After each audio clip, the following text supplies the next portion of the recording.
안녕하세요. 저는 남편과 충남 예산에서 소를 키우며 사는 60대 부부입니다. 너무 먼 시골 이야기라 어울릴지 모르겠습니다. 조금 어색하지만 힘든 시기를 이겨낸 사연이라 이렇게 보내봅니다. 여러분들은 60대가 막연하신가요? 그래도 50여 년이 넘게 열심히 살았던 만큼 행복한 노후가 펼쳐질 것 같죠? 저도 그랬습니다. 남편이랑 둘이 저 푸른 초원 위는 아니더라도 그림 같은 집은 아니더라도 소소하게 행복하게 지낼 수 있을 거라고 믿었어요. 원래 남의 불행은 그러려니 해도 본인의 불행은 상상도 못 하잖아요.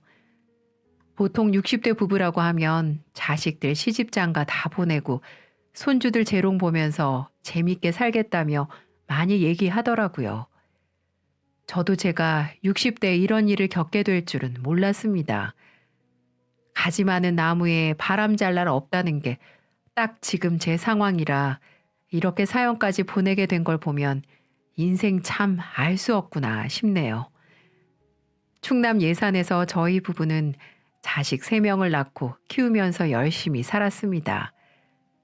아침 이슬 맞으면서 농사 짓고 내 밥은 걸러도 소 여물은 챙겨줄 정도로 악착같이 살았어요. 그렇다고 애들 일에 소홀하지도 않았습니다.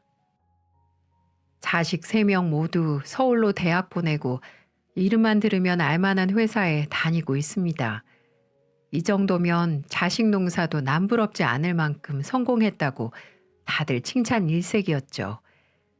그런데 문제는 소농사는 이제 눈 감아도 알 만큼 쉬운데 자식 농사는 끝을 알 수 없던 게 문제였어요.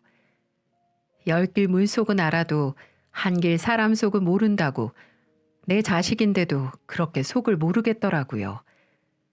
이 사연은 제가 사람한테 다시 한번 놀랐고 나이가 들어도 참 어려운 사람 이야기네요. 그 중에서도 가장 알다가도 모를 우리 장남 부부의 이야기를 해보겠습니다. 우리 장남은 3명의 자식들 중에서도 유난히 똑똑하고 모범생이었습니다.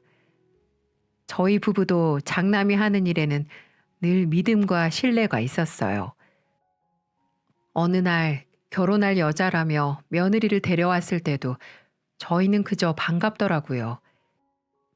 친구의 소개로 만나 결혼을 전제로 연애 중이었을 땐데요.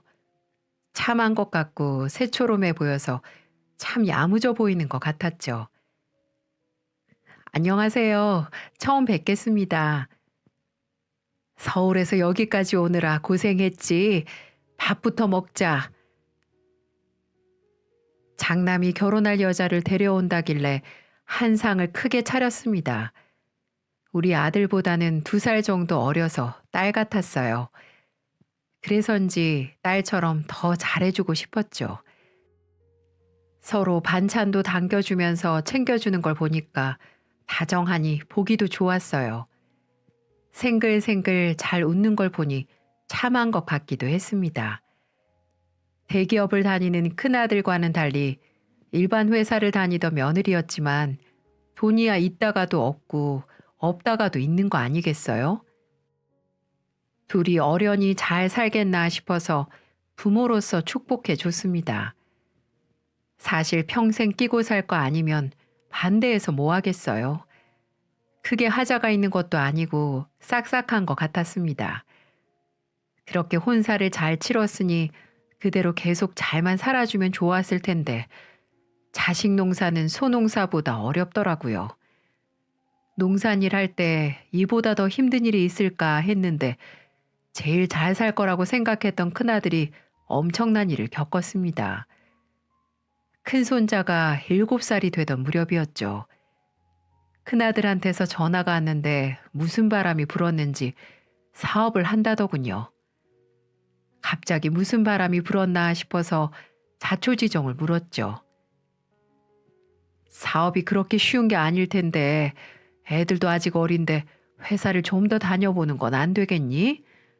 애들 초등학교라도 들어가고 나서 엄마, 나도 갑자기 결정한 거 아니고 오래 생각해 온 일이야. 그리고 엄마 큰며느리 소개시켜준 친구인데 더 믿을만 하잖아. 애엄마도 동의했고. 에휴, 그래도 사업이 쉽지 않을 텐데 부부끼리 결정된 일에 내가 뭐라 할 건 아니지만 그래, 이렇게 된 거 잘해봐. 큰아들 똑똑한 거야 온 동네가 다 알지. 그렇게 큰아들은 잘 다니던 회사를 그만두고 친구랑 사업을 하겠다며 사무실까지 차렸더라고요. 그래도 서로 주선도 서줄 정도면 믿을 만한 사이겠거니 했죠. 아들 부부가 잘 살고 있으니까 친구도 괜히 믿음이 가더라고요. 친구와 둘이서 오랜 기간 구상한 사업이라 그런지 빨리 자리를 잡았던 것 같아요. 워낙 똑똑한 아들이니까 잘할 거라고 믿었는데 역시나 몇 개월 지나지 않아 금세 자리를 잡았어요. 완강히 반대하던 남편도 큰아들 사업이 잘 된다는 소식에 동네방네 자랑까지 하며 다녔죠. 언제 반대나 했었냐는 얼굴로 사람들만 모였다 하면 자랑을 쏟아내는데 참 팔불출이 따로 없었습니다. 그래도 내심 걱정했던 것에 비해 잘 된다니까 저도 그제야 두 다리 뻗고 잠을 잤던 것 같네요. 무소식이 희소식이겠거니 하고 저희 부부도 농사일하며 잘 지내고 있었어요. 그러던 어느 날 경제가 어렵다는 뉴스가 계속해서 나오자 큰아들 내가 궁금했죠. 너무 바빠서 연락이 없는 건지 진짜 무슨 일이라도 있나 싶었습니다. 바빴던 건지 신호음이 한참이나 울려서야 아들 목소리가 들렸어요. 왜 이렇게 전화가 어려워? 무슨 일 있어? 사업은 잘 되고 있는 거야? 어머니, 말이 없던 아들이 흐느끼는 목소리가 들리는데 정신이 아득해졌습니다. 무소식이 희소식이라 믿었는데 무슨 일인지 어안이 벙벙했어요. 자초지종을 들어보니 친구가 거래처 자금을 들고 잠적을 했고 대금이 밀려서 부도 처리가 된 거였습니다. 상황이 어렵다 보니 사업하며 졌던 대출금도 연체되고 돈 문제로 회사뿐 아니라 집도 난리가 났더라고요. 아니 그럼 애들이랑 애들 엄마는 어쩌고 그 집에 그냥 있는 거야? 아직 독촉장만 오고 압류가 들어오진 않았어요. 그래서 일단 집에 있는데 일단 엄마가 반찬 좀 들고 올라갈게. 밥을 먹어야 뭘 하지. 가장이 기죽으면 될 일도 안 되는 거야. 정신 차려. 어머니 죄송해요. 정신이 하나도 없이 전화를 끊고 부랴부랴 남편을 불렀습니다. 자초지종을 설명하고 대충 먹을 음식을 챙겼죠. 애엄마도 제정신이 아닐 텐데 마음이 불안하더라고요. 서울로 올라가는 길이 구말리 같았습니다. 운전하면서도 궁시렁거리는 남편을 보니 큰애한테 얼마나 잔소리를 퍼부을까 걱정이 되더라고요. 큰애한테 아무 소리도 하지 말아요. 누가 이렇게 될 줄 알았겠어요? 망하자고 일 벌렸겠냐고.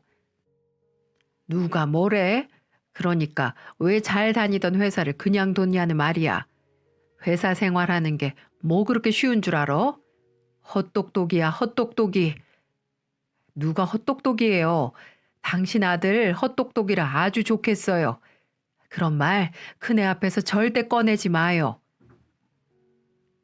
남편 입단속을 하고 큰아들네 집에 도착했어요. 초인종을 눌러도 모르고 한참 뒤에 문이 열렸는데 며느리가 안색이 안 좋아 보이고 아들은 지저분한 몰골로 나오는 게 마음이 참 안 좋았습니다. 그래도 아직 젊은 애들이 세상 다 산 사람들처럼 속상했죠. 이게 다 무슨 일이야? 밥은 먹고 다니는 거야? 거실에 앉으며 이야기를 하는데 며느리가 대답도 안 하고 한숨을 크게 쉬며 안방으로 들어가는 거예요. 그때까지만 해도 많이 힘들었구나 하며 당황했지만 이해하려고 노력했습니다. 가난이 대문으로 들어오면 사랑도 창문으로 도망간다고 하잖아요. 이제 보면 옛말 틀린 게 하나 없고 다 맞는 말입니다. 근데 망한 건 망한 거고 이제 40대 진입하는 부부가 이겨내지 못할 건 뭔가 싶었습니다. 요즘 젊은 사람들은 눈만 돌리면 할 일이 천지잖아요. 도망간 사람 뒷공문이 쫓는 건 경찰한테 맡기고 우선 생활비부터 벌어야 하지 않겠니? 당장 집안을 살려야 회사도 살리지. 죄송해요. 저희도 노력해 볼게요. 우리한테 뭐가 미안해. 힘내. 무슨 일 있으면 전화하고. 부모한테 못할 소리가 뭐 있어. 네, 엄마, 걱정 마세요. 자꾸 아들을 흘겨보는 남편을 툭툭 쳤어요. 어깨 펴. 가장이 어깨를 펴야 집이 살지. 남편 반응을 보니 애엄마 반응도 예상이 갔습니다. 시어머니가 있는데도 저렇게 쌩한 걸 보면 둘이 있을 때는 더 심하겠다 싶었죠. 그래도 부부 일이니까 우선은 모른 척 했습니다. 괜히 분란만 만들 것 같았어요. 아들을 다독이다 안방에 있는 며느리에게 조심스럽게 가봤더니 침대에 누워있더라고요. 우선 손주들이 돌아올 시간이라 저녁을 차리며 기다렸죠. 밥 짓는 소리가 나니까 며느리가 나오더라고요. 여전히 입을 꾹 다물고는 거실로 가서 앉는데 아들이 눈치를 보고는 등을 돌리고 앉는데 정말 속이 상했습니다. 그래서 당분간은 여기서 애들 밥이라도 챙겨야겠다는 생각에 남편은 먼저 집으로 보냈죠. 저라도 있으면 좀 덜하지 않을까 싶기도 했고 우리가 있어도 사이가 안 좋은데 저라도 있으면 덜 싸우지 않을까 싶었고요. 하지만 이건 제 큰 착각이었습니다. 저녁을 차려놓고 손주들 데리고 올라왔는데 집안이 소란스럽더라고요. 큰애 부부가 안방에서 싸우고 있는 것 같았습니다. 거실에서도 들릴 정도로 며느리의 큰 소리가 들렸어요. 돈도 못 벌어오고 대출금 독촉장도 날아오는데 대책이 있는 거야, 없는 거야? 입을 줄여도 모자란데 어머니까지 계시는 거야? 그런 거 아니야. 일단 진정 좀 해봐. 무슨 진정을 해? 눈만 뜨면 빚 독촉 전화가 오는데 제정신으로 살겠어? 나가서 돈 벌 생각을 해. 그 새끼를 잡아오던지. 왜 그렇게 대책이 없어? 며느리가 고래고래 소리를 지르는데 아들이 아무 말을 안 하는 게 속상했어요. 저도 모르게 방문을 박차고 들어갔죠. 이 오해는 풀어야겠다고 생각했습니다. 애들도 있는데 조심 좀 하자. 아무리 힘들어도 부모가 애들 앞에서 말은 가려 해야지. 뒤따라 들어오는 손주들을 보자 큰아들을 향해 한숨 한번 내쉬고는 데리고 나가더라고요. 저는 며느리를 따라 나갔죠. 저 속도 말이 아니겠다 싶기도 하고 손주들도 있으니 우선은 참았습니다. 부엌에서 조용히 밥을 차리니까 손주들이랑 오더군요. 며느리도 걸어오길래 앉으라고 했죠. 일단 먹어라. 먹어야 뭐라도 하지. 방에 가서 같이 나와라. 어머니, 지금 밥알이 모래알 같아요. 지금 밥이 넘어가겠어요?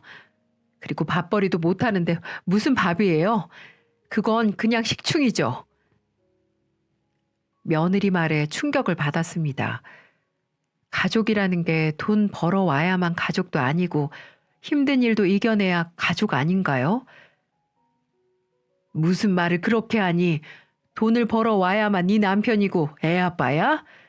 살 날이 더 많은데 다시 일어나면 되는 거지. 어머니, 그게 요즘 세상에 말이 쉬워요.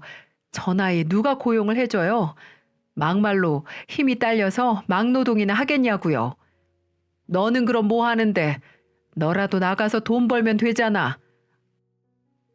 애들 키우느라고 경력 단절돼서 못해요. 그때 방문이 열렸고 아들이 밖으로 나가버렸어요. 순간 아들한테 부담만 준 것 같아서 미안해졌고 손주들 앞에서 뭐 했나 싶었습니다. 숟가락을 내려놓고 아들을 뒤따라 나갔어요.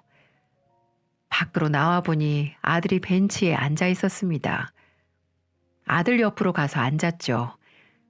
그렇게 태산 갔던 아들이 풀이 죽은 채로 흐느껴서 울더군요. 너무 속상한데 해줄 수 있는 게 없었죠. 어머니, 저 너무 막막해요. 괜찮어. 다시 잘할 수 있어. 괜찮아. 나이 든 아들이라도 안아보니 아직 애 같더라고요. 오랜만에 안아보니 애는 아직 내 품의 자식이었습니다. 다시 잘 일어날 수 있게 지켜봐 주자고 다짐했죠. 저, 어머니, 돈 좀 빌려주시면 안 될까요? 급한 불만 좀 끄고 바로 드릴게요. 하지만 아직 젊은 부부인데 이렇게 쉽게 주저앉는 게 이해가 안 갔어요. 도와줄 때 주더라도 본인이 스스로 일어서는 법을 배우게 하고 싶었죠. 늙은 저보다야 더 많은 기회와 가능성이 있을 텐데 그걸 알아야 두 번도 일어설 수 있잖아요. 너 집에만 있었다며 왜 이렇게 쉽게 주저앉아? 나가서 일단 뭐라도 해봐. 너 아직 젊어. 일단 할 수 있는 데까지 노력을 해봐. 그렇게 아들을 다독이고 같이 올라왔습니다. 아들과 올라오는데 며느리가 손주들을 씻기고 있었어요. 차라리 잘 됐다 싶어서 짐을 챙겼습니다. 있어봐야 숟가락 얻는다는 말밖에 더 듣나 싶고 아들한테 부담만 주는 것 같았어요. 어머니, 죄송해요. 네가 뭘 죄송해. 내가 며느리 생각을 못했지. 불편하겠지. 그러니까 너도 나가서 돈 벌어서 구박듣지 말고 남자는 죽어도 길거리에서 돈 벌다 죽어야지.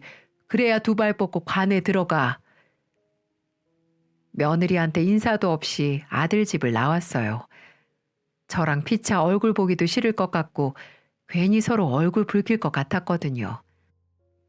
아들한테 잘 있으라고만 하고 무슨 일 있으면 연락하라는 인사로 당부를 하고 나오는데도 마음도 무거웠습니다. 그래도 알아서 잘하는 아들 한 번 더 믿어보자 다짐했죠. 며칠 뒤 아들이 집 근처에서 대리운전을 시작했다는 연락을 받았어요. 우선 일을 하면서 다른 방안을 생각해 보기로 했다더라고요. 그래도 새로 시작하려는 의지가 생긴 것 같아서 다행이었죠. 남편도 그제서야 농사일에 집중했습니다. 그렇게 다 제자리를 찾아가고 있다고 믿고 싶었어요. 그러던 어느 날 아들한테 사고가 생겼다고 연락이 왔더군요. 황급히 남편이랑 서울로 올라갔습니다. 응급실에 있는 아들을 보니 피가 식는 기분이었죠. 아들 보고 괜히 나가서 일하려고 했던 건가 자책도 됐습니다. 죽어도 길에서 죽으라는 둥 이상한 소리만 머릿속에 맴돌았습니다. 아들에게 책임감을 만들어주고 싶었던 게 잘못이었을까요? 혼자 일어서길 바랬는데 결론적으로 모든 게 엉망이었습니다. 무슨 일이야? 우리 아들이 왜? 이 사람 공사장에서 일하다가 다쳤어요. 이제 어떡해요? 일용직이라 고용보험도 안 되고 빚만 더 생겼어요. 돈 벌어오라고 했더니 빚만 더 만들어 왔어요. 기가 막히더군요. 지금 남편이 다쳐서 응급실에 왔는데 이런 소리가 나오나 싶었어요. 도대체 돈이 뭐라고 저렇게까지 매몰차게 구는 건가 싶었죠. 너 무슨 말을 그렇게 하니? 얘가 놀다가 다쳤어? 다 먹고 살겠다고 그런 거잖아. 너는 집구석에서 뭐 했는데? 이 사람 애들 봤잖아요. 경력 단절된 여자가 나가서 뭘 할 수 있겠어요? 너 말 잘했다. 너는 일거리 찾아는 봤어? 애들 유치원 보내고 뭐 했는데? 마트 가서 계산원이라도 하지 그랬어. 어머니, 저 그런 거 못해요. 우리 아들은 막노동 할 줄 알아서 나갔어? 다 너랑 애들 먹여 살리려다가 저렇게 된 거 아니야. 어머니가 나가서 돈 벌라고 하신 거잖아요. 전 방법을 찾으라고밖에 안 했어요. 어머니가 그런 말 했으면서 저한테 왜 그러세요? 그때 남편이 나와서 말렸습니다. 그만해. 지금 일어나서 일반 병실로 옮긴대. 그네 신경 안 쓰도록 잘해. 큰며느리 너도 말 조심해라. 대체 뭐가 그렇게 억울한 건지 며느리는 한숨을 쉬고 응급실로 가더군요. 기가 막혔어요. 아무리 피 한 방울 안 섞인 남편이라도 가족으로 묶인 사이에 저렇게 냉정할 수가 있을까요? 저렇게 눈치를 주는 며느리 탓에 그동안 아들이 힘들어서 더 무리했던 것 같았습니다. 거기에 저까지 밖으로 내몰았으니 더 부담이었겠죠. 지금 생각해보면 다 후회스럽고 제가 너무 바보 같았습니다. 아들이 일어났으니 더 이상 분란을 만들 수 없어서 조용히 들어갔어요. 다행히도 아들은 큰 외상 없이 입원 후에 정상적으로 퇴원이 가능했어요. 그래도 당분간 안정을 취해야 하니까 제가 옆에 있기로 다짐했습니다. 그때는 며느리 눈치도 안 보였어요. 아들이 다쳤는데 무슨 눈치가 보이겠어요? 아들이 며느리 눈치 보느니 내가 옆에서 며느리 눈치 주고 저도 며느리랑 눈치 주고 버티자고 다짐했죠. 병실을 옮기고 아들을 보자 가슴이 썩어 문드러졌습니다. 손을 쓰다듬는데 많이 거칠어졌고 자세히 보니 얼굴도 상했더라고요. 힘들면 말을 하랬는데 이 못난 애미가 믿음을 못 줬구나 싶었습니다. 일어났니? 정신이 좀 들어? 눈을 뜬 아들을 보니 눈물이 났습니다. 일어나서 보니까 살도 빠진 것 같더군요. 야위 모습을 보자 제 마음이 더 울컥했죠. 이 엄마가 미안하다. 힘들면 말을 하지 그랬어. 아니에요. 다시 잘해보고 싶었는데. 괜찮아. 빨리 일어나자. 건강해야 다시 사장님 하지. 저는 당분간 아들 간병을 하려고 짐을 싸들고 아예 서울로 올라왔어요. 며느리 하는 걸 보면 아픈 애한테 스트레스만 줄 것 같았습니다. 남편한테 농사일을 맡기고 올라왔어요. 병원을 왔는데 며느리랑 아들이 같이 있더군요. 대화 소리가 밖에까지 들렸어요.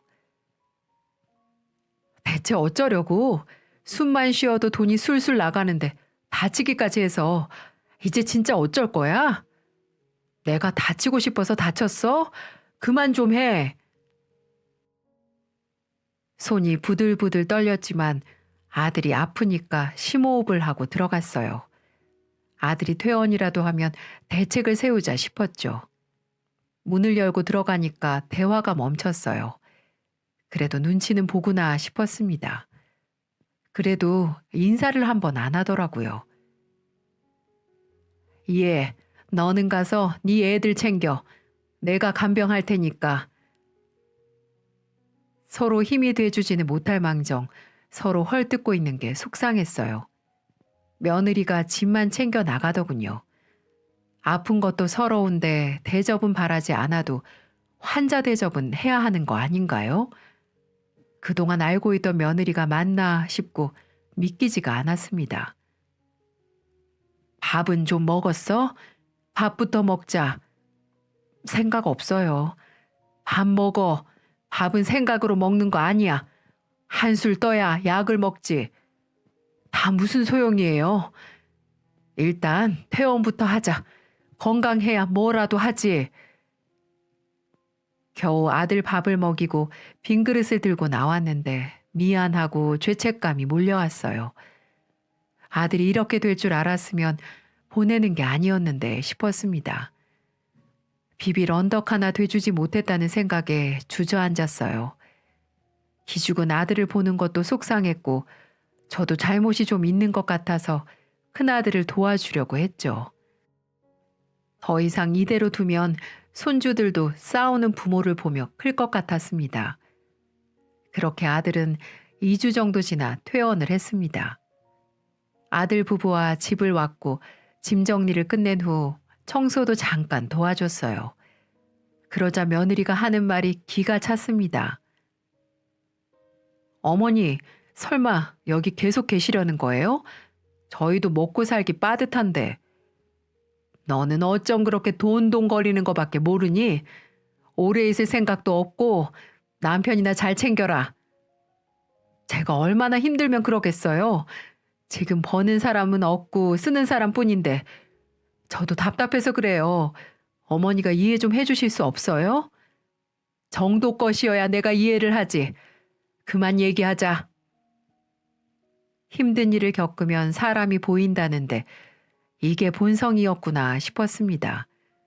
저런 모습을 하도 보니까 이젠 놀랍지도 않고 우리 아들 돈 보고 결혼했던 건가 어이가 없었습니다. 안 그러고서야 이제 막 퇴원한 남편을 두고 돈돈거리는 게 쉽겠어요? 친구끼리도 퇴원하면 걱정해 주는데 정말 남편 알기를 개똥으로 아는구나 싶더라고요. 아들만 불러서 주말에 잠깐 집에 내려오라고 귀뜸을 하고 시골집으로 내려와 남편과 상의를 했죠. 결국 저희는 큰애가 다시 자립할 수 있게 도와주기로 결정했습니다. 어쩌겠어요. 죽기 전까지 안 끝나는 게 육아잖아요. 주말이 됐는데 아들 부부가 손주까지 앞세워서 내려왔습니다. 시댁 오는 게 이상한 것도 아닌데 갑자기 다 내려오니까 탐탁지는 않았어요. 그래도 오랜만에 손주들 보니까 반가워서 10,000원짜리를 건넸어요. 아유, 똥강아지들 여기까지 오느라 수고했다. 자, 헬미가 주는 용돈이야. 할머니 감사합니다. 그때였어요. 며느리가 손주들 손에서 돈을 가로채더니 바닥으로 내팽겨쳤어요. 눈앞에서 벌어진 일을 보고도 안 믿겼습니다. 얘, 너 이게 무슨? 노인네가 진짜 치사하게. 됐어요. 시골에만 계셔서 물가를 모르시는 거예요?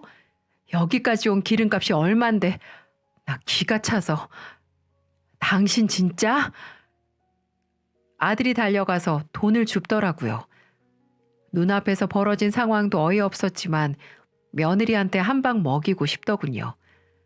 잘 살아보려고 일하다가 망한 게 무슨 큰 죄인가요? 물론 힘들 수야 있지만 이건 아니다 싶어서 며느리를 불러 세웠어요. 내가 설마 저거 2장 주자고 우리 아들을 불렀겠니? 그리고는 품에 있던 통장을 꺼냈어요. 농사하면서 속 키운다고 얘가 뭘 모르는구나 싶었죠. 오히려 이런 농사꾼들이 현금 부자인 걸 모르는 것 같아 알려줘야겠다 싶었습니다. 제대로 돈 자랑을 했죠. 3억이야. 너 하는 거 보니까 이걸 줘도 제대로 못 쓸 것 같다. 내가 이걸 너희 잘 되라고 줘야 할까 싶어. 통장을 뺏어들고 찍힌 금액을 보니까 며느리의 안색이 바뀌는 거예요. 기가 차고 어이없었지만 이제 기회를 잡았구나 싶었습니다. 갑자기 살살 웃더군요. 얘들아, 할머니한테 감사합니다 해야지. 어머니 죄송해요. 제가 뭘 모르고. 통장을 다시 뺏어들면서 며느리에게 말했습니다. 내가 이걸 뭘 믿고 주겠니? 부창부수인데 너 할 줄 아는 게 없는 것 같은데 여기서 좀 지내봐. 얼굴이 사색이 되는데도 돈을 보고 나니까 갈등이 됐나 봐요. 잠시 머뭇거리더니 애들 자연체험 어쩌고 하면서 애들도 방학인데 잠시 놀다가 가자더라고요. 우리 아들 기 좀 살려주고 좀 쉬게 하다가 올려보낼 작정이었습니다. 시댁이라고 와도 부엌에 먼저 갈 줄 모르던 애가 부엌을 먼저 가더라고요. 정말 사람은 알다가도 모를 일입니다. 이런 애였구나 싶은 게 볼수록 기가 막혔죠. 속도 모르고 손주들이랑 신나게 노는 남편을 보니 속 편해서 좋겠다 싶었습니다. 그래도 오랜만에 집안이 떠들썩하고 좋았어요. 다 같이 둘러앉아서 밥을 먹는데 그래도 꽤나 진수성찬이더라고요. 이래서 죽기 전까지 돈을 쥐고 있어야 한다고 하나 봐요. 돈 앞에서 바뀌는 태도가 씁쓸하기도 하고 이게 뭐라고 이렇게까지 달라지나 싶은 게 이상했어요. 아버님, 입맛에 맞으세요? 제가 오랜만에 밥을 차려봐서. 다 같이 먹으니까 더 맛있네. 자주자주 와. 이 사람 자리만 잘 잡으면 더 자주 내려올게요. 끝까지 돈 타령. 정말 지독하다 싶었지만 입에 풀칠이 어려우니까 그런 거겠지 했습니다. 엄마, 나 밥 다 먹었는데 나가서 놀다 올게요. 마당에서 놀게? 엄마도 같이 가자. 어머니, 저 애들 좀 잠깐 보고 올게요. 그래, 뭐 상은 내가 치울게. 애들 답답했을 텐데 잘 놀아줘. 며느리랑 애들이 나가고 남편이랑 아들, 저 이렇게 셋만 있었어요. 품었던 통장을 거칠어진 아들 손에 쥐어주었습니다. 다시 한번 아들 손을 보니 손에 난 상처들이 속상했습니다. 도망간 놈도 나쁜데 아들을 이렇게 만든 게 저 같아서 미안하다는 말만 나왔어요. 애미가 돼서 아들을 사지로 내몰았네요. 고생 많았지. 엄마가 일찍 안 도와줘서 미안해. 아니에요. 저도 많이 배웠어요. 어머니 감사해요. 아버지도 마음고생 많으셨죠? 너네만 잘 살면 그게 효도야. 앞으로는 잘 살아. 더 잘 살면 되는 거야. 그렇게 이야기를 잘 마치고 제가 상을 치우고 과일을 내왔습니다. 애들이랑 며느리가 너무 오래 밖에 있는 것 같아서 나가봤죠. 애들은 마당에서 뛰어놀고 있고 며느리는 구석에서 통화를 하더라고요. 누구랑 저렇게 쑥덕거리나 궁금해서 다가가는데 뭐를 보고는 통화하다 말고 애들한테 가는 거예요. 애들이 소들 근처로 가려는데 며느리가 벌떡 일어나더라고요. 얘들아, 소 가까이 가지 마. 더러운 거 만지지 마. 너 공부 열심히 해. 저런 거 키우면서 막노동한다. 아우, 진짜 그냥 편히 살지. 언제까지 이 시골에서. 이건 뭐야? 기어 이 10,000원짜리를 애들 주머니에 넣었네. 치사하고 더럽다 진짜. 기가 차고 어이가 없었습니다. 며느리가 밥을 지을 동안 애들 주머니에 다시 용돈을 줬었거든요. 애들이 무슨 죄입니까? 그래도 손주니까 챙겼는데 제 억장이 무너졌습니다. 애들을 단속하고 다시 전화기를 붙들고 통화를 하더라고요. 아휴, 내가 왜 지금 남편 만나서 이 고생이지? 차라리 걔랑 야반 도주를 했으면 이 고생은 안 했을까 싶다. 더 이상 참을 수 없는 분노가 치솟았고 달려가서 며느리의 뒤통수를 내리쳤습니다. 어떻게 도망간 놈을 따라 나설까라는 말을 하나요? 애까지 있고 자기 남편을 그렇게 만든 사람인데 저는 이성을 잃고 옆에 있던 소 여물로 내리치면서 고래고래 소리를 쳤습니다. 야 이년아, 내가 너 잘 살라고 돈 주는 줄 알아? 돈도 써본 놈이 쓰지. 너 때문이라도 내가 이 돈 못 준다. 알아? 이 노인네가 정말 미쳤나? 내가 누구 때문에 이 고생인데 애들한테 꼴랑 돈 10,000원 주고 유세는 진짜. 너한테 소 여물도 아까운데 내 돈을 어떻게 줘? 내 아들한테는 줘도 너한테는 절대 못 줘. 방에 있던 남편과 아들이 나왔고 두 사람이 뜯어 말렸어요. 그래도 며느리는 뭐가 그렇게 억울하고 서러운지 주절주절 말도 많았습니다. 그동안 이런 년을 옆에 두고 잘 살기를 바랬다니 어이가 없었어요. 딸 같은 며느리는 정말 신화 속의 일이었습니다. 어차피 그 통장 곱게 주려는 거 아니잖아요. 여기서 소똥이라도 치워야 속이 시원하겠어요? 아들 공사판까지 내몬 것도 부족했어요? 너 진짜 그 입 안 다물어? 나는 뭐 할 말 없어서 입 다물고 있었어? 그래도 잘해보려고 노력했어. 너야말로 나를 사지로 내몰았어. 나를 이렇게 만든 게 너라고. 그때 아들이 큰 소리를 치면서 며느리 앞에 섰습니다. 얘가 그동안 얼마나 답답했겠어요. 시어머니한테도 모진 말을 내뱉는데 아들한테 돈으로 얼마나 구박했을까 속이 다 상했습니다. 이혼해. 내가 네 바닥 똑똑히 알았어. 내가 이제는 너 때문에 못 살겠어. 돈 없는 거 그래. 나 어머니 말대로 젊어서 다시 재기하면 되는데 너는 갱생이 안 된다. 고생이라는 고생 다 하고 이제 와서 왜 너네 엄마가 그 돈 못 준다니? 그럴 줄 알았다. 세상 어느 엄마가 돈 싸들고 아들은 공사판으로 내몰겠어? 그럼 그렇지. 없다 없다. 이렇게 그지 같은 집구석일 줄은 몰랐네. 아들은 주머니에 있는 통장을 꺼냈습니다. 그러고는 저를 보고 말하더라고요. 어머니, 저 이혼할게요. 돈도 벌어본 놈이 버는데 이 여자랑은 같이 못 벌어요. 제가 다시 잘 살아볼게요. 불효라도 이해해 주세요. 벙진 채로 서 있는 저희 부부를 뒤로 하고 다시 며느리에게 말하더라고요. 내가 사준 차 두고 몸만 나가. 네 마지막 그 잘난 자존심 때문에 차도 못 팔았어. 네 그 알량한 자존심 나는 이제 못 챙겨주겠다. 며느리는 그제서야 울고 불고 아들한테 매달렸어요. 갑자기 시아버지 시어머니 거라면서 매달리는데 가증스러워서 모른 척 했죠. 돈 있어야 시어머니고 돈 없으면 투명인간 취급을 하는 게 딱 그 수준을 알았으니까요. 너는 내가 아들한테 못 줘서 안 준 것 같니? 나야말로 없다 없다. 너처럼 개념도 지혜도 없는 애는 처음 본다. 너 이제 알아서 지 자존심 챙겨봐. 그것도 경력 단절이라 못하겠니? 어머니, 죄송해요. 제가 그동안 너무 힘들어서 그랬어요. 힘들면 나가서 일할 생각을 해야지. 집구석에서 애를 쥐어잡으면 살 길이 나와?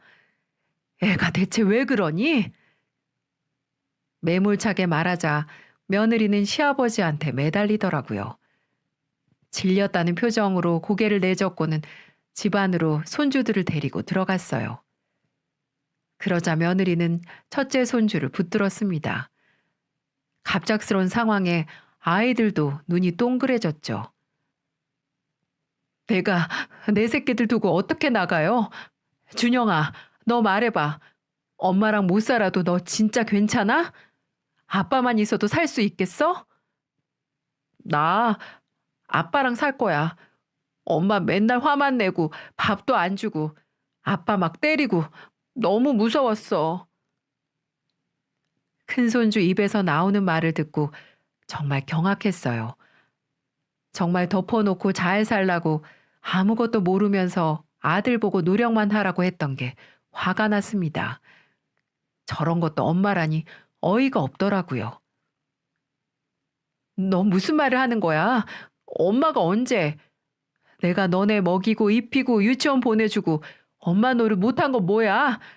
준영아, 다시 말해봐. 아니, 민준아, 너 엄마 없이 살 수 있어? 간식도 안 챙겨주잖아, 아빠는. 난 아빠랑 형아랑 살 거야. 엄마 무서워. 맨날 소리 지르고 작은 손주가 울음을 터뜨렸고 남편은 애들을 붙들고 놔줄 생각이 없는 며느리를 억지로 떼놨습니다.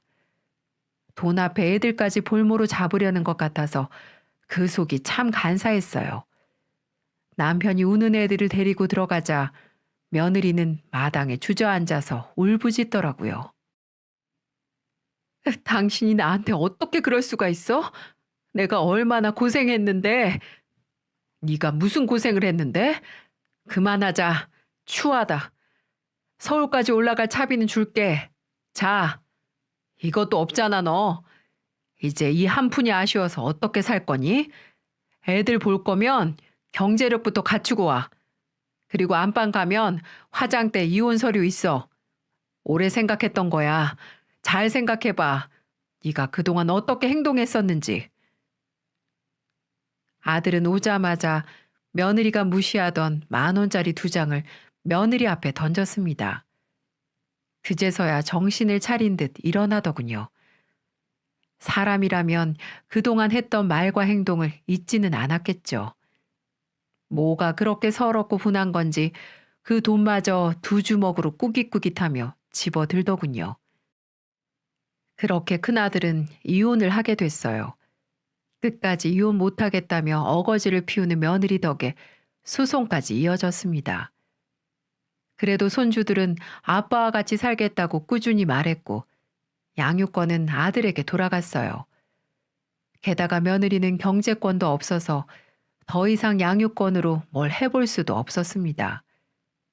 그나마도 양육비를 받아야 할 판이었는데 경력 단절됐다며 할 줄 아는 게 없다는데 뭘 바라겠어요? 괜히 작은 붓이 남겨서 초가상간 다 태울 수 없으니 그냥 안 받겠다고 했습니다. 아들은 제가 준 돈으로 급한 대출금을 갚았고 다시 한번 사무실을 차리고 자리를 잡아가고 있어요. 서울대를 졸업하고 동문들 도움을 받으며 덕분에 새로운 시작을 꽤 안정적으로 잘 꾸려나가고 있습니다.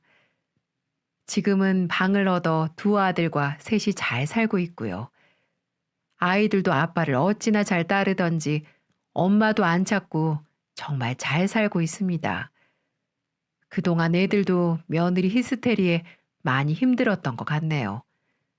빈자리를 느끼지 않도록 저랑 남편도 자주 들여다보면서 지금은 건강하고 씩씩하게 잘 커주니까 그저 감사한 나날을 보내고 있습니다. 힘든 시기는 사람을 거르는 기회라고 하잖아요. 그냥 사람 하나 걸렀다 생각하고 앞만 보고 잘 살고 있습니다. 이런 일을 겪어보니 사람 잘 만나는 게 참 어렵구나 싶기도 하고 힘겨운 시간은 하늘이 준 기회라는 생각도 들어요. 나이가 들어도 사람은 참 모르겠네요. 그래도 이 정도면 자식 하나는 잘 길러낸 것 같아서 다시 살아갈 힘도 납니다.